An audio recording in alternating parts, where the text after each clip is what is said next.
Hey guys, Heijigon here with yet another Hunter x Hunter video, and now this one's a bit different. It's unique, it's a different take, and it is a video about love. You heard that right. I'm going to be talking about the concept of love within Hunter x Hunter, how it's handled thematically, how it's handled within its characters, within the world building, and how it compares to other shonen manga in the same demographic. So I want to start off with that third point. Other shonen manga have a trend, right?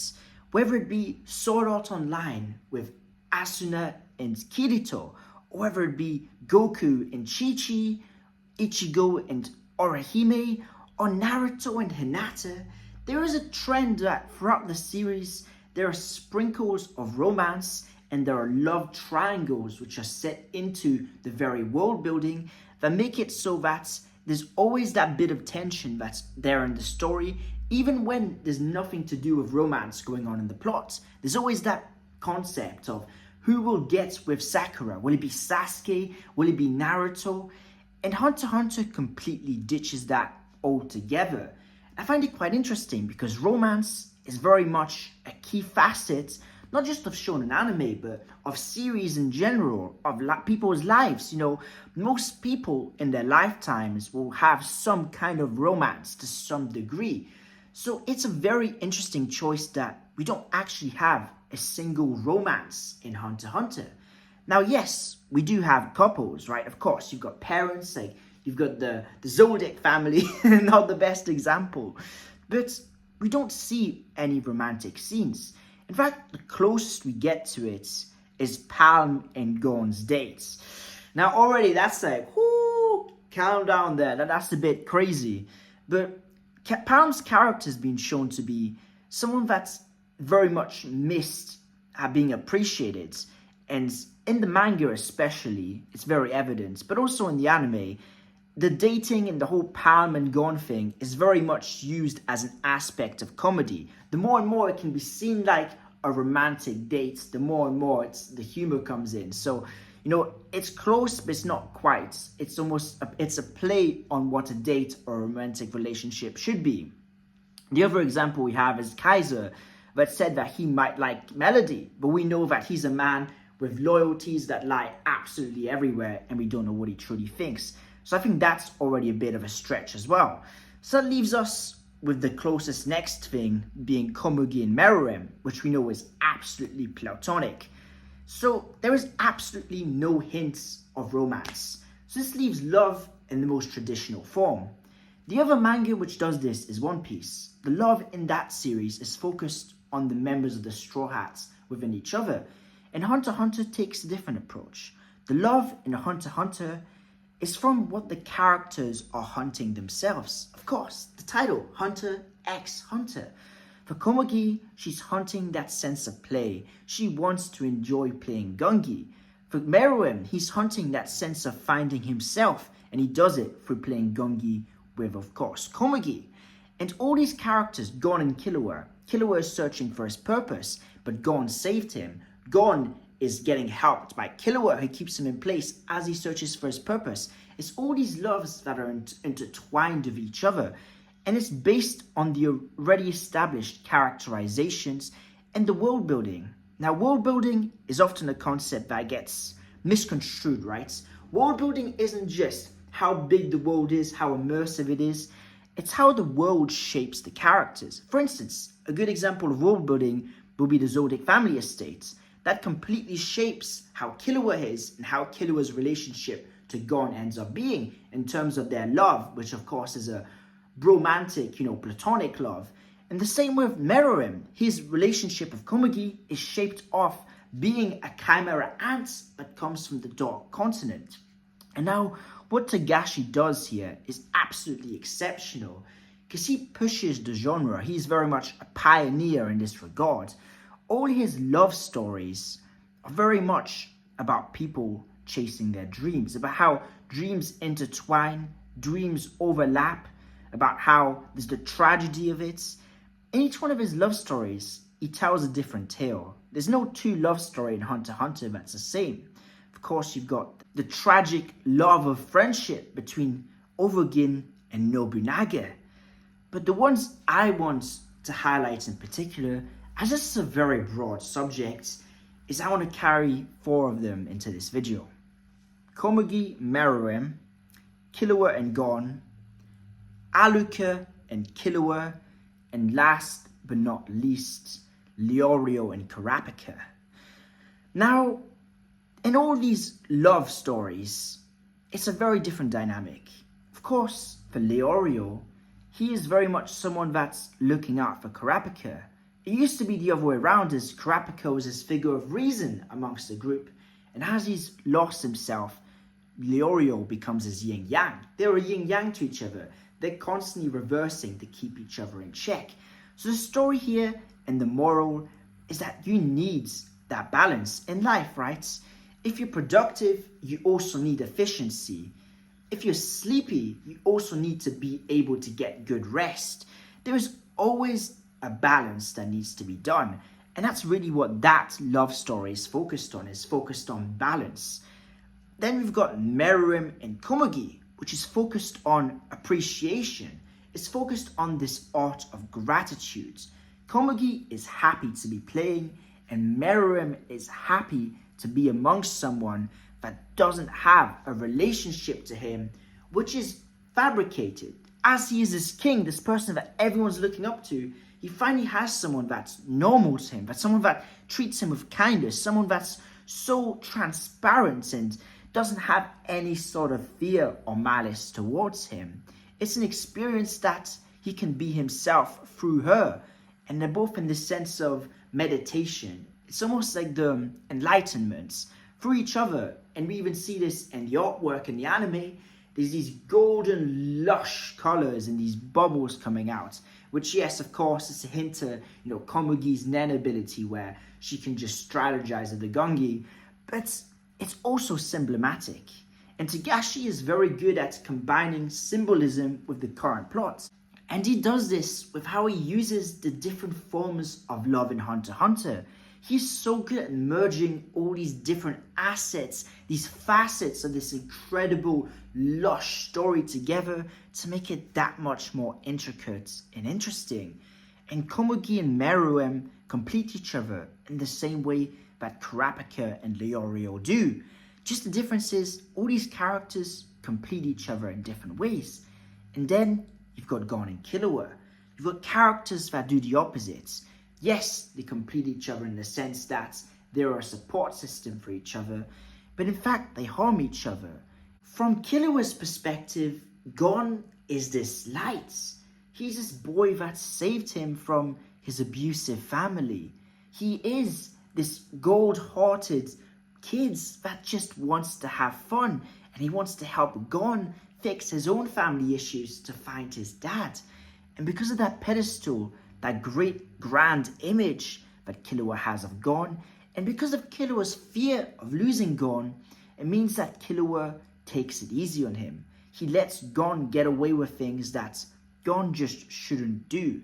He lets Gon be brash, and he excuses it as just simple innocence. On the other hand, Gon takes Killua absolutely for granted because Killua hasn't set any boundaries, and that teaches Gon that he can do whatever he wants, whenever he wants, as long as he in his mind thinks it's the right move. And that's built him into a sense of comfortability with being someone that pushes what should be done. He pushes boundaries, and through that he puts himself at risk. So unlike Leorio, Kurapika, Meruem, Komugi, these two actually put themselves out of balance. They desync each other, but it's also from a sense of love. They both love each other so much, they can't be real with each other because they have got this own image for each other of what they want each other to be like. It's very similar to the relationship that Shao-Proof has in relation to Meruem. And that's what makes this such an interesting dynamic, is the closeness combined with that toxicity. Something that builds and builds and builds until this crescendo, this breaking point that we see in the Chimera Ant arc, and this revelation that Killua realizes that Gon isn't the best thing for him, and they eventually split paths. a tragic end to this love story.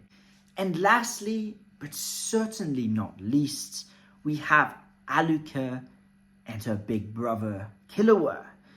And their relationship is so perfect, right?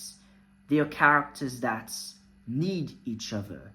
It's not just in the sense that Komugi and Meruem could have been anyone. They just so happen to be themselves. They so happen to be these two individuals on these two colliding paths looking for the same purpose. But Alluka very much needs Killua. Alluka is this young girl that's been treated as a monster. Very much reminds me of Naruto with the whole Jinchuriki Nine-Tails Fox, if you guys have seen Naruto. And Killua is someone that's desperately wanting to feel the sense of worth. Gone was his self-esteem and the way that he could provide to himself the value that leaving the Zodiac family had given him. He'd left the Zodiac family to try to be something. Through Illumi's brainwashing, the needle in his head, through, of course, Zeno and Silver's extremism and their very strict rules, he'd become someone without an identity. He is just an assassin. He is the prodigy. We see he's got the white hair, meaning that he is the heir to the throne. And Alluka allows him to be someone other than the heir to the Zodiac throne. And someone in a positive light. Because Gon, for him, Killua is just someone that stops Gon from doing stupid stuff. But Killua doesn't have an actual reason to be there for Gon. He does it out of kindness, out of appreciation. But for Alluka, he is all Alluka has. They are quite literally the closest form of family. This bond of someone in Alluka that so desperately needs a figure, someone to look after them, someone to hug them, to protect them. And Killua, someone that's so desperate to protect, to hug, to look after someone so that he can feel himself within his heart that he is truly a good person. It fits so beautifully. And we see scenes where Killua is the most serious when he's threatening Illumi, and scenes where he's crying, breaking down in front of Alluka. And we get those scenes where Alluka is just so much filled with emotions, with ecstasy of this joy. She's also filled with this sadness. She is very much in Killua's control. She wants Killua to make the decisions for her. All she's ever wanted is to be someone that's been looked after. She's been locked in the Zodiac family estates all her life, for the most part.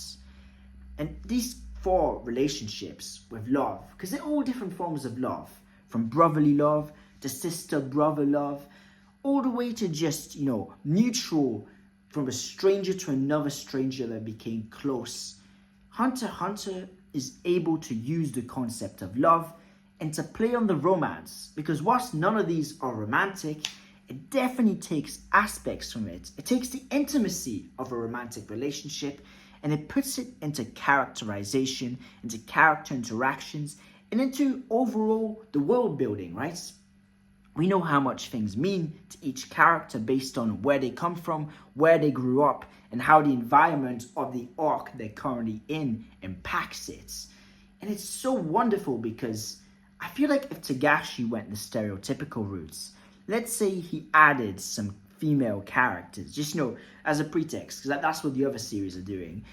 And, there was this role of, who is Gon gonna get? Is Gon and Killua gonna get this girl or that girl? I feel like it would take away from the fluidity of the show, because Hunter x Hunter is a series it rolls by itself.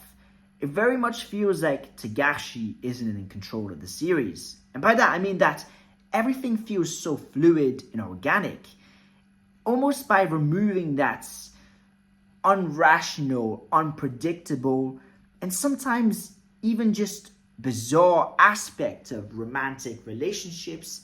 It allows everything to just flow so much easier. And yes, it could perhaps lack some powerful moments in depth. Like for me, right, when it was a long time ago, but when Sword Art Online first came out, that was my favorite part of it, was, the relationship between Killua and Asuna. I do understand, the appeal for the romance, the love. I mean, there's so many romance anime out there, so it definitely has its, bright sides and things that it could benefit towards Hunter x Hunter. But overall, Hunter x Hunter is such a broad story. It's a scope far larger than most manga will ever be. And it's a scope that's ever changing. Romantic relationships are a sense of stability. They're a focal points. And having a focal point in the series that's constantly changing layers, almost shedding its skin like a snake and going from arc to arc, going from RPG to survival horror to politics, it would feel a bit jarring. And Togashi is very aware of what works and what doesn't work. It's why Greed Island is so bright, Chimera Ant Arc is so dark. Imagine a light-hearted Chimera Ant Arc. It just wouldn't work. Same with Greed Island being too dark. It had to not feel too tacky whilst feeling fun. There's always a balance that Togashi's able to do based on pure instincts, right? Because these things you can't really know. It's all based off the vibe we get as an audience and the vibe that Togashi feels in his writing. And he's able to use love and the concept of it to bolster the character interactions and have it replace the romance, but instead use the time that will be focused on romance and really make all the character interactions, and in particular these bonds, because all of the characters in Hunter x Hunter, there's at least one or two characters they have a stronger bond towards than others. And what it does is that it means that it constantly feels like we have that intimacy. We haven't lost it. These moments that would otherwise come from, let's say, a kiss scene, right? This intense kiss scene would come when Gon and Killua, having that realization, Gon just darting ahead in Killua's eyes, his fear, losing his friends, these moments of introspection that we might have missed otherwise if that hadn't happened. And I think that Togashi made the right choice. And I'm glad that each time he kind of teases at romance, it's either done as a plot thread, as we saw with Kaiser and Melody. It's just kind of keeping Melody on his side. And we see with Palm and Gon, it's literally done for comedy. And, it had to be a bit dark in a sense, but the implications are very dark. Like, don't get me wrong, it's very dark. It almost fits the tone of the arc, the kind of dark humor, the dark comedy, the shock factor, the shock value. So I feel like everything Togashi does is placed exactly where it needs to be. I don't think Togashi is perfect, as no writer is, but I think that when it comes to how he handles love, it's definitely closer to perfect than other series. It's one of his strongest aspects that even as I'm talking right now, and as I was on a walk, today, and I was really formulating how I was going to structure this video, the more and more I visualize it, the more and more I can see these connections. The more and more I can see Kurapika's group within themselves. Even right now, we're seeing between Bisky and Hanzo, these love dynamics and these love characteristics that play into normal character interactions to make them feel like they have more depth. In the end, when you ask people what's so good about Hunter x Hunter, they'll immediately tell you the cast of characters. They'll say the story arcs, which in extent means the writing / world building. Then they'll say the characters, which means the character interactions. It means just the way that the pacing, the way that the world building has affected it, and the way that the themes are really handled through those characters. And all of that is a means to allow a sense of love. Because the sense of love that the characters have for each other is why we feel so attached to these characters. Because love is an emotion that's reciprocated. It's not logical. When we see those scenes of Gon and Killua, when we see Killua and Alluka, when we see Meruem and Komugi, we feel love towards them due to what we're experiencing. And it's great because the love is so nuanced that we feel the nuance within ourselves, and we have an emotion, a reaction that is memorable. I remember the first time I watched Komugi and Meruem dying. That's because it's not the standard love story. It's something different. It's something that felt almost undescribable. And that's really is the appeal of Hunter x Hunter. It's a once-in-a-lifetime story. It's the expression of when lightning in a bottle. It's that encapsulated, and love is the perfect descriptor of what makes this series tick. I'm going to conclude this video here, and I'm just going to say that there is plenty of examples, and I really highly recommend looking into it, as I will after this video is, and I did before. Just looking at all the dynamics and trying to understand what sense of love Togashi is trying to portray to us. Because the more and more we do that, the more and more we get these just almost foreshadowing of what this character is meant for and what we can really appreciate and take on board within ourselves. As Hunter x Hunter is very much a series of wisdom as it is of action and adventure. This was Hadrigon. I hope you've all enjoyed this video. If you've got a suggestion for a video for me to do, please leave it down below. And yes, I hope you all have an incredible day. You all support me so much, and I really appreciate it. And yes, if you like Hunter x Hunter, I do Hunter x Hunter videos every day, so be sure to subscribe to the channel. And I can't wait to talk to you all in the comments. Yeah, this is Hadrigon. Peace out.